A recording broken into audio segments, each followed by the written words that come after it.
নমস্কাৰ, মই বিপিন চাওদাং। অসমৰ দুজন জনপ্ৰিয় উদীয়মান কণ্ঠশিল্পী নয়ন নাহৰ আৰু ৰূপম ৰাজ, তেওঁলোকে এতিয়া আটক ধুনীয়া গীত অসমৰ ৰাইজৰ কাৰণে আগবঢ়াইছে। গীতটি শুনি আমি বহুত ভাল পাইছোঁ, আশা কৰিছোঁ আপোনালোকেও ভাল পাব।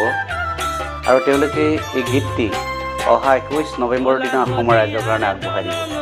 অসমৰ শ্ৰোতা ৰাইজে গীতটি আন্তৰিকতাৰে আঁকোৱালি ল'লে তেওঁলোকে পুনৰ গীত গোৱাৰ প্ৰেৰণা পাব।